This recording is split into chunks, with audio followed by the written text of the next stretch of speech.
मानसिक रूप से तय कर लिया है, बीएसटीसी वगैरह करा रखी है और दिमाग में बात बिठा दी है कि आगे जो वैकेंसी आने वाले, क्योंकि 28 में चुनाव है, आप सभी को पता है, जून जुलाई के बाद आचार संहिता लगेगी, ज्वाइनिंग उससे पहले देनी पड़ेगी और उससे पहले ज्वाइनिंग देने के लिए एक इनको जबरदस्त भर्ती करनी पड़ेगी। 5-4 हजार भर्ती करेंगे तो सरकार को पता है वोट खिसक जाएगा। चुनाव के आखिर साल में हमेशा 30-35 हजार की वैकेंसी निकली है, आज दिन तक का ट्रैक रिकॉर्ड है, क्योंकि मैं 2008 से ये देख रहा हूं। चुनावी साल में सरकार कभी ऐसी गलती नहीं करती 5-4 हजार की। और मैं आपको आज ही लिख के दे सकता हूं कि वैकेंसी ढंग की आएगी। अब 28 में ज्वाइनिंग देनी, मैं सिर्फ ज्वाइनिंग का सोच रहा हूं, अब आपके कब आएगी कैसे आएगी ये आप देख लेना अपने हिसाब से। मेरा दिमाग सिर्फ वहां पे है, कहां पे, ज्वाइनिंग पे है। अब ज्वाइनिंग देंगे तो परीक्षा भी करानी पड़ेगी और परीक्षा करानी है तो फॉर्म भी लेने पड़ेंगे और फॉर्म लेने हैं तो विज्ञापन जारी करना पड़ेगा, प्रोसेस तो करनी पड़ेगी ना। तो अब प्रोसेस के बारे में क्यों सोचे, सीधा परिणाम देखो ना कि ज्वाइनिंग कब करवाएंगे। ये ज्वाइनिंग करवाएंगे चुनावी साल में। ये आज तक यही होता है यार, आगे भी यही होगा। ये ऑन रिकॉर्ड बोल रहा हूँ, ये सारा रिकॉर्ड होता है, यूट्यूब पे डालूंगा और भले आप रख लेना कट करके कि सर की गए सुना दे पड़े। आज मैं कई महीना पहला बोलियो तो मैं 10 कट ऑफ रहे थारे L1 रही, हमें रिजल्ट आने वाला है, देख लिया थारे कितनी गिरे ऊपर जाओ है, पूरे आसपास ही है, ज्यादा ऊपर नीचे को है। क्यों, अनुभव है, पता चल जाता है कैसा क्या कुछ होने वाला है। तो ये 28 के अंदर ज्वाइनिंग देंगे तो आप पता है कि परीक्षा वगैरह तो होगी, वो 27 में होगी और 27 में एग्जाम्स करवाएंगे तो तय बात है कि प्रोसेस वगैरह भी 27 में शुरू करेंगे। तो अब आप इस बात को लेकर तो निश्चिंत है कि भर्ती तो आएगी। अभी भी किसी को लगता है कि वैकेंसी नहीं आएगी? किसी को लग रहा है ऐसा? नहीं लग रहा है। तो थान ध्यान है कि भर्ती आ है तो ते पढ़ो क्यों को है? अब आपके पास कोई ये तो बहाना नहीं है ना नहीं पढ़ने का कि वैकेंसी नहीं है। ये बात तो क्लियर हो गई। मतलब जब भर्ती आनी तय है, ज्वाइनिंग तय है, तो अब आप पढ़ लोगे ना, पढ़ोगे ना। हाँ, अब देखिए 26 के 3 महीने जा चुके हैं, 9 महीने शेष है और 27 के 12 शेष है। 12 और 9 होते 21 महीने। लगभग आपके पास में 1.5 साल का टाइम है, 1.5 साल का समय आपके पास। और मैं आपको बहुत विश्वास के साथ कह सकता हूं, क्योंकि ये मैंने सारी चीजें करके देखी, इसलिए मैं बोल रहा हूं। सेकेंड ग्रेड ही बना, सारी भर्तियां पास किए, नहीं तो मैं नहीं बोल पाता, नहीं तो मेरे को भी लगता पता नहीं कैसे नौकरी लगती होंगी, क्योंकि ये सब चीजें करी है, पास भी करी है, कितना टाइम लगता है, पास करते हुए बच्चों को देखा है, रिजल्ट निकालते हुए स्टूडेंट को भी देखा है, पहली रैंक से लेके लास्ट रैंक तक। तो मुझे अंदाजा है, उस बेस पे मैं कह रहा हूं कि 1.5 साल का टाइम है। और कोई एक विद्यार्थी कैसा भी हो, सामान्य हो चाहे अपने आप को कमजोर मानता हो, ब्रिलियंट हो, जैसा भी हो, 1.5 साल इतना समय होता है कि वो अपने पहले प्रयास को आखिरी प्रयास बनाने की हिम्मत रखता है।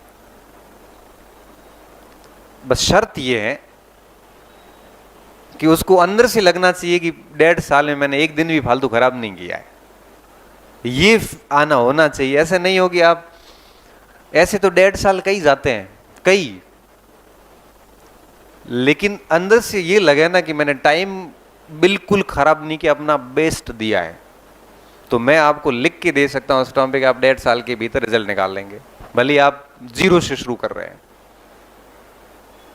ये पर्याप्त अवधि होती है, पर्याप्त अवधि। एक चयन के लिए, अध्यापक भर्ती के चयन के लिए 18 महीने पर्याप्त अवधि होती। मैं कहता हूं साल भर में तो आदमी लेक्चर बन जाता है, और बने हैं। मैं कई बच्चे इस बार अभी हिस्ट्री का, इतिहास के रिजल्ट आए हैं, मेरे से मिलने आ रहे हैं, मैं उनको पूछ रहा हूँ कितना टाइम लगा, तो कह रहा साल भर लगा, कोई कह रहा सर 8-10 महीने में कर लिया था, किसी ने कहा सर 1.5 साल लगा। बट कर रहे हैं, कोई पृष्ठभूमि बड़ी जबरदस्त नहीं है। तो इस अनुभव के बाद जो पहली बात मेरे दिमाग में गहरी बैठी हुई है वो ये कि अगर आप 2-2.5 साल बढ़िया मेहनत करते हैं तो नौकरी लग जाएगी। अब आप अगर ये कर पाते हैं तभी मैं कह रहा हूं कि क्लास ज्वाइन करो, तो कम से कम ये श्योर हो जाना कि मैं ये कर पाऊंगा। 1.5-2 साल जैसा हम कहते हैं वैसे आप चल पाओगे। कहते हैं ना कि गुरुजनों के बताए हुए रास्ते पे चलना चाहिए। ये केवल लिखने की बात और सुनने की बात थोड़ी है, ये करने की बात है। और मुझे इतना अनुभव है कि 10 में से करते 3-4 ही है, बाकी से होता नहीं। क्यों? क्योंकि मैं तो कल ये कहूंगा कि आपको देर रात पढ़ना है या सुबह जल्दी उठ के पढ़ना है। आपको रात को नींद जल्दी आती है, लेट खुलती लेट है, आप तो गुरु के वचन पे पहले दिन ही खरे नहीं उतर पाए हो। फिर मैं कहूंगा कि आपको नियमित रूप से पढ़ना है, ये फालतू सामाजिक सरोकार परोकार से दूर रहो। आप नहीं रह पाओगे दूर, क्योंकि आप जाओगे बिन बुलाए चले जाओगे कि आज भोजन है चलो। मैं कहूंगा कि दोस्त वगैरह जो है टाइम खराब कर रहा है उनसे दूर रहो, आप नहीं रहोगे शाम को जाके इकट्ठे हो जाओगे सारे। मैं कहूंगा कि सोशल मीडिया वगैरह से फालतू चीजें हटा दो, केवल काम की चीजें रखो। बट आप तो 20-20 ग्रुप में जुड़ोगे, और एक ग्रुप अगर 10 मिनट भी लेता है तो 200 मिनट सीधे गए। और ऐसा तो अपन कोई निष्क्रिय थोड़ी है कि एक ग्रुप केवल 10 मिनट ही ले। हम 15 मिनट तो देंगे ही उस ग्रुप को कम से कम दिन भर में। ये 300 मिनट गए, मतलब कितने 5 घंटे गए। मैं तो यही कहूंगा कि इनको हटाओ पहले दिन। आप नहीं हटाओगे मुझे पता है। मैं ये कहूंगा कि 7-8 घंटे कोचिंग होती है, 3-4 घंटे घर जाके पढ़ो। आप नहीं पढ़ोगे मुझे ये भी पता है। जब आप ये नहीं करोगे तो नौकरी की हम लागे को। ऐसे थोड़ी है कि घर जाओ आपको नॉर्मल काम किया और आपको सीधा अपॉइंटमेंट लेटर दे। भाई अपने जैसे 5-7 लाख बच्चे बैठे हैं मार्केट में। अब भर्ती कितनी भी बड़ी आएगी तो लेंगे तो 15-20 हजार, इससे ज्यादा थोड़ी लेंगे। तो हम भाई इस 20 हजार का हिस्सा बनना है तो ये सब सेक्रीफाइस करने पड़ेंगे, त्याग करने पड़ेंगे। और आप ये भी तो सोचो कितने साल त्याग करने हैं? 2 साल। फिर सारे सोशल मीडिया हैंडल ओपन करो ना, फिर देखो कि मैंने कैसे तैयारी की। भले कोचिंग तो लिखा दो, मैंने ये किताब पढ़ी थी, मैंने किताबों से खूब मेहनत की थी, अच्छा नोट्स पढ़ी पढ़ी नौकरी लगी। फिर आप खूब ज्ञान दीजिए ना, आपको कौन मना करे? आपकी हर बात को स्वीकारा जाएगा कि सही बोलते हुए लागू हुए तो गलत थोड़ी बोले। बट ये काम 2 साल बाद करोगे तो लोग सुनेंगे आपको। अभी करोगे तो सारी वैल्यू तो कहीं है कौन? आपकी बात को कोई नहीं सुनेगा। ज्यादा ज्ञान दोगे तो कह देंगे पहले तू लग जा, उसके बाद हमारे से बात करना। फिर बेइज्जती तो महसूस को बन। तो मैं तो ये कहूंगा कि अगर आप चल सकते हो हमारे बताए हुए पथ पे तो फिर कुछ सोचना नहीं है फालतू इधर उधर, लग जाओ तैयारी करने। आज का दिन है, मान लो कल एक लड़के का कोई इंटरव्यू लिया था, कोई 49th रैंक देवासी था, कोई बच्चा था, बड़ा अच्छा लड़का, मुझे तो पता भी नहीं था। वो बच्चा 29 मार्च 2025 को मेरे पास आया सिरोही से। तो बड़ा डिप्रेशन में, कोई फैमिली प्रॉब्लम ये वो। मैंने उससे घंटा भर बात करी, क्या दिक्कत है।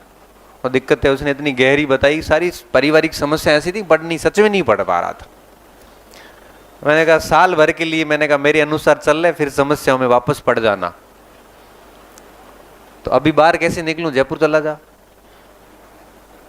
बस 2-3 महीने रहे थे शायद परीक्षा को, मैं 2-3 महीने मेरे अनुसार चल रहे। वोन सब बंद करवा गए, निकाल दिया उसको। इतना ढंग से पढ़ा कि फर्स्ट ग्रेड में 49th रैंक आई। सिलेक्शन हुआ तो समस्याओं का समाधान हो गया। समस्या उसी चीज की थी।